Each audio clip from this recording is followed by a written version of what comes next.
na ba sa ginawa ko hapon, Daddy? Nainis lang talaga ako kay Alvin. Galit ka po ba sa akin? Please, wag ka pa magkaya sa akin. Hindi. Pero next time, pag may nagsasabi na masama tungkol sa akin, ako dapat nang pumunta doon.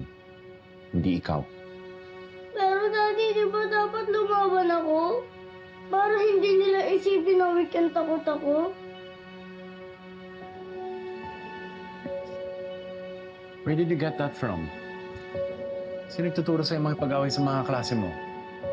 Tita, that's bad! Siya ang bad! Dahil siya nagbubuli sa'yo! Hindi ka titigilan nito habang hindi ka natututong lumaban! Wala po, Daddy.